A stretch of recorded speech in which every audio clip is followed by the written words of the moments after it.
thank you so much for your time today. I really appreciate it. My name is Hannah Thomson and I'm the founder CEO of the Joy Club. And at the Joy Club, we are enabling our members to afford a more joyful retirement. Now, before I came up with that company purpose and the concept for the Joy Club, I spent many, many months speaking to over 100 people in later life to understand some of the challenges that retirement was presenting to them. And time again, in different words and different ways, I heard this, that ultimately unlimited time on a limited budget is a recipe for boredom and loneliness. And actually, we are facing an epidemic of social isolation and loneliness amongst older people. So through the Joy Club, we're really flipping that equation. We help our members to save more so they can do more and enjoy their retirement. So we launched the membership platform back in December, about 5 months ago. And if you go to www.thejoyclub.com and you're retired, you'll be able to sign up as a member to the platform. And for £5 a month, you'll be able to access daily interactive community events. You'll be able to discover new interests and connect with other members.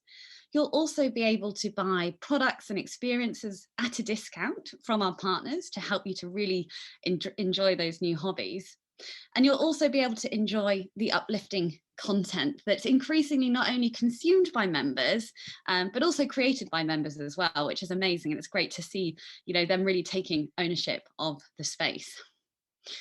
Where's the fintech? I hear you think. Well, coming up, we are really going to be using fintech to go further in our mission to help our members to save more. So next up on the product roadmap later this year, we'll be releasing an open banking powered feature that identifies spend on energy, broadband and insurance, and then facilitates a switch to a cheaper alternative. Like I say, we launched only about 5 months ago, but the traction is great. We've got 2,200 members so far, and that membership base has been growing on an 83% month-on-month average rate. What's even more exciting to us than growth is the really early and exciting signs of customer love and virality. So we can see that about 10% of those members have come from friend referrals, so existing members telling their friends about us. And our customer service desk has an unusually joyful job at the moment. About 66% of all of the calls, all of the emails we receive are people just ringing us up, getting in touch to say thank you, and they love what we're doing. Also, really great traction on the partner side. So we've already got over 120 partner offers live on the platform. Having launched in December in the UK in the thick of lockdown, initially everything was, online, at home, COVID safe, but we're now increasingly adding out-of-home experiences through those partnerships.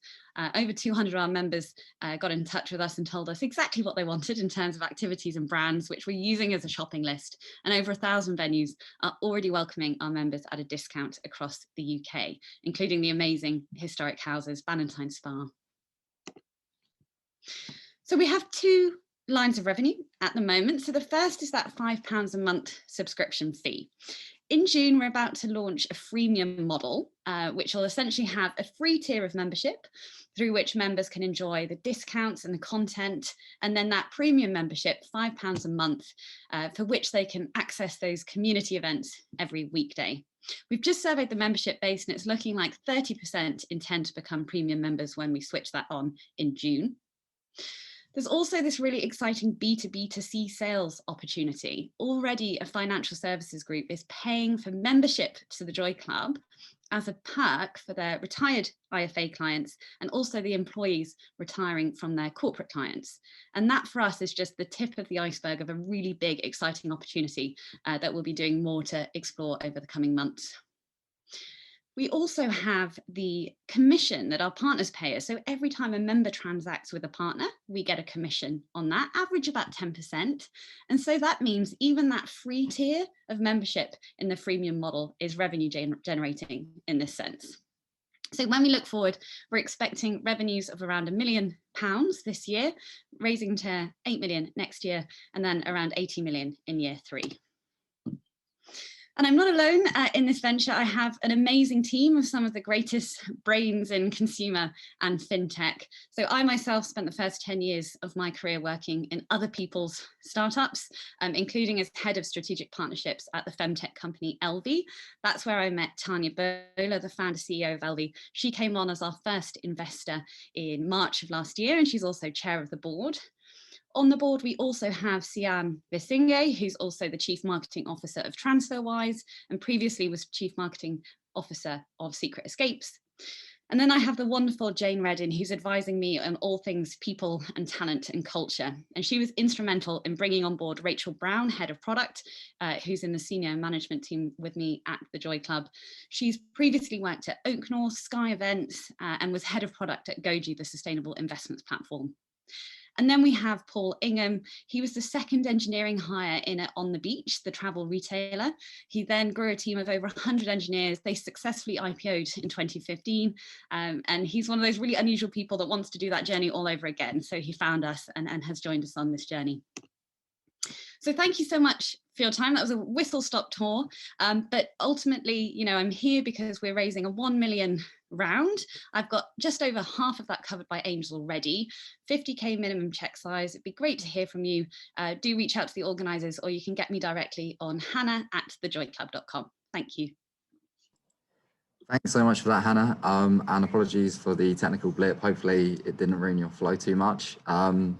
So I have a question for you. So whilst the market is clearly significant and underserved, it's also known to be a very difficult one to penetrate. So what are you doing to overcome this user acquisition? Yeah, absolutely. And I think really, the key point here is that it's time to rewrite the rule book on marketing to this age group. Like so many of the brands in this space reflect stereotypes around older people. So they either show a sort of very vulnerable, frail version of later life, or that sort of sun-drenched, always on holiday, always drinking champagne and wearing, beige trousers type. And actually most people in later life don't fall into either of those buckets. So we really spend time with our members. They've created the brand alongside us, and all of the creative speaks to them as who they are. People 65 now, that's not old. They don't see themselves as old, and you need to put creative and messaging out there that reaches them. So our channel mix has really relied heavily on that amazing creative. And what we can see is the 3 key contributors so far. We've got Facebook, because now, again, sort of contrary to common perception, over half of people over the age of 65 are on Facebook, so we can find them there. We've also found friend referrals to be an amazing engine, and we really look to amp that up over the coming months. If we achieve that, we keep our CAC low and we achieve that exponential growth that we're looking for. And then also partner promotion as well. So our partners have done an amazing job of shouting about us to their existing customer bases, and that's driven a load of our signups too. And then we've just got that amazing B2B2C opportunity to look at it as well. And that's obviously a revenue generator, but it's also an amazing acquisition channel as well.